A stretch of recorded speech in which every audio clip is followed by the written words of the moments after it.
आई sorry. नीलांबरीने असं मधूनच उठून जायला नको हवं होतं. सॉरी. अधिराज, हे बघ, मी नीलांबरीचं मन समजू शकते, अगदीच समजू शकते. आणि त्याच्यासाठी तुला सॉरी म्हणायची काहीच गरज नाहीये. अगं पण आई, घरात असं आनंदाचं वातावरण असताना तिने असं वागणं म्हणजे. हे बघ अधिराज, मला माहिती आहे किती दिवस झाले आपल्या नीलूला आई होण्याची इच्छा आहे. तुमच्याकडून तुम्ही सगळे प्रयत्न करताय, पण तुम्हाला त्यात यश मिळतच नाहीये. आणि अशा वेळेला दुसऱ्या कोणाची गोड बातमी ऐकली की वाईट वाटणारच तिला. एकटं वाटणारच. तू नको विचार करूस जास्त. आम्ही पण एक सगळे प्रयत्न करतोय का. कित्येक डॉक्टर बदलले, डॉक्टरांनी सांगितले सगळे उपचार करून झाले, पण आता यश येत नाही. त्याला आम्ही तरी काय करणार आहे. एक सांगू का, तू तिच्या बरोबर आहेस याची तिला जाणीव करून दे. तिची काळजी घे. अशा वेळेला ना बायकांना असं वाटतं की आपल्यातच काहीतरी कमी आहे. हे जग आपल्याला एकटं पाडतंय असं वाटतं, कोणालाच आपलं पटत नाही असं वाटतं. आणि त्यावेळेला महत्वाची असते ती जोडीदाराची साथ. तर मी तिच्या सोबत आहेच नाही. मला खात्री आहे तू तिच्या सोबतच. पण अधिराज, मला असं वाटतं की तुम्ही अजून एका डॉक्टरांकडे जा, त्यांचा सल्ला घ्या आणि तुमच्या ट्रीटमेंटला पुन्हा एकदा सुरुवात करा. मला माहिती आहे तुम्ही दोघं मिळून ह्यातून नक्की काहीतरी मार्ग काढाल.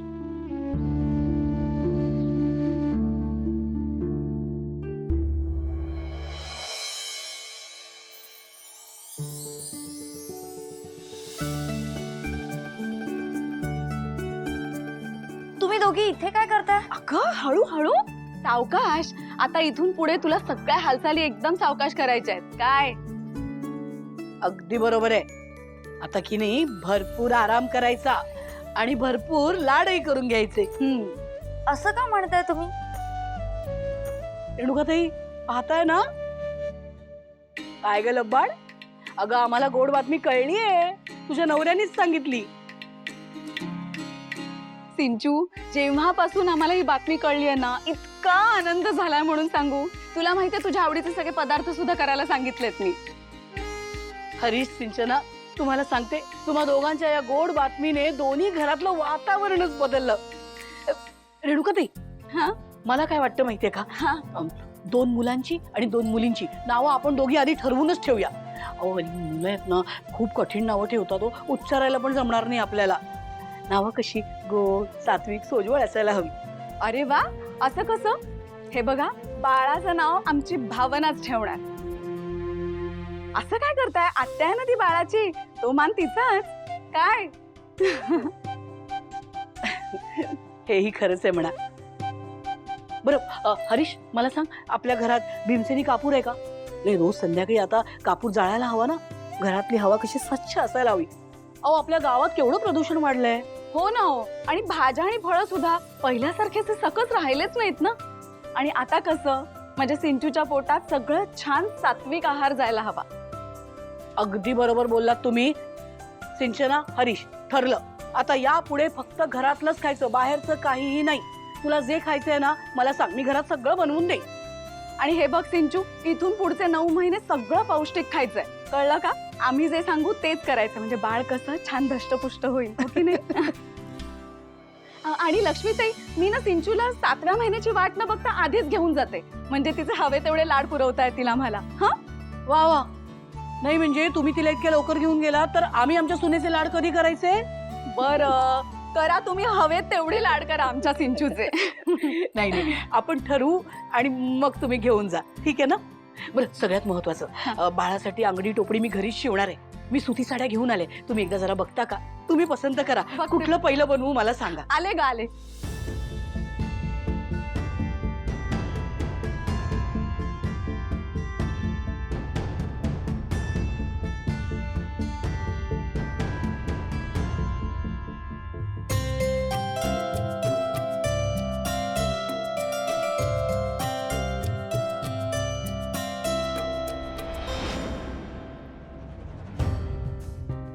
काय झालं हनी?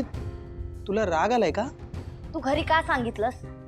अगं का सांगितलं म्हणजे एवढ्या आनंदाची बातमी घरी सांगायला नको का? अरे सांगण्याआधी मला विचारायचंच तरी. अगं किती काळजी घेतायत तुझी आणि त्यांना आपल्या येणाऱ्या बाळाचं किती कौतुक वाटतंय. शट अप हॅरी, मला एवढ्या लवकर नव्हतं सांगायचं. अगं पण का? कारण फर्स्ट 3 मंथ्स कोणाला सांगायचं नसतं. अगं हे मला माहिती आहे, कारण रीना वहिनीच्या वेळी पण हेच झालं होतं. आम्ही कुणालाही सांगितलं नव्हतं, फक्त घरच्यांना सोडून. आणि आता सुद्धा मी तेच केलं, माझ्याच घरी सांगितलं, इतर कोणाला काहीही माहित नाहीये. तू तुझ्या आईला सांगितलं, तुझ्या आईने फोन करून माझ्या आईला सांगितलं. अगं मग वाईट काय आहे त्यात? दोघे किती आनंदात आहे, बघितलंस ना तू? आणि तुला तुझ्या आईला सांगायचं नव्हतं का? Of course not Harry. मग माझं मी सांगितलं नसतं का? अगं पण का? तुला कळतच नाहीये हॅरी. आपल्या बाळाबद्दल कोणाला आणि कधी सांगायचं हा डिसिजन आपला असायला हवा. तू मला कन्सिडर न करता हे करायला नको होतंस. कम ऑन हनी, हे काय आहे? नाही हॅरी, तू हे जे काही केलेस ते मला अजिबात आवडलेलं नाही. ऍटलीस्ट कर्टसी म्हणून तरी मला विचारायला हवं होतंस.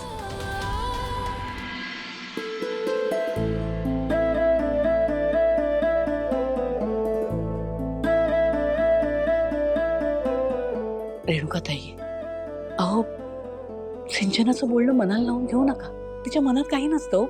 आणि तुम्हाला दुखवणं हा तिचा हेतू नक्कीच नसणार. ही आई आहे तिची, माझी काय दृष्ट लागणार होती का तिला? अहो बरोबर आहे तुमचं. तुमची दृष्ट कशी लागेल तिला? आणि तिला पण माहितीच आहे ना. खरं सांगू का, मला आत्ता तिची मनस्थिती काय आहे ना ते कळतंय. हो अचानक कळलंय तिला की ती आई होणार आहे. ती मोठी जबाबदारी. आणि आमचा हरीश पण ना जरा कधी कधी चुकतोच. तिला न सांगता त्याने आपल्याला कळवलं ना. आपण दोघी अशा अचानक तिच्या समोर उभ्या राहिल्यानंतर थोडीशी बावरली असणार, घाबरली असणार ना. आपण मोठे आहोत, आपण समजून घेतलं पाहिजे. पण अशा परिस्थितीमध्ये तिचं कुटुंब जर तिच्या सोबत असेल तर तिच्यासाठी चांगलं एवढं नको का कळायला तिला? हळूहळू कळतच हो. पण ते सुरुवातीला, शेवटी काय आजची पिढी आहे ना, त्यांचं विचार करण्याची पद्धत वेगळी आहे. त्यांना ते काय प्रत्येक बाबतीत प्रायव्हसी हवी असते. काय म्हणतात ते आजकालची मुलं, स्पेस, ते हवं असतं. आपल्या वेळेला कसं होतं ना, आपल्यासाठी आपलं कुटुंब म्हणजे आपल्या आधीची पिढी आणि आपली मुलं. पण आत्ताच्या मुलांसाठी कुटुंब म्हणजे फक्त नवरा बायको मग सगळे. आता प्रत्येक पिढीचा एक आपला विचार असतो. आधीच्या पिढीने त्यांना समजून घ्यायचं असतं बघा, तसंच आपण समजून घ्यायचं.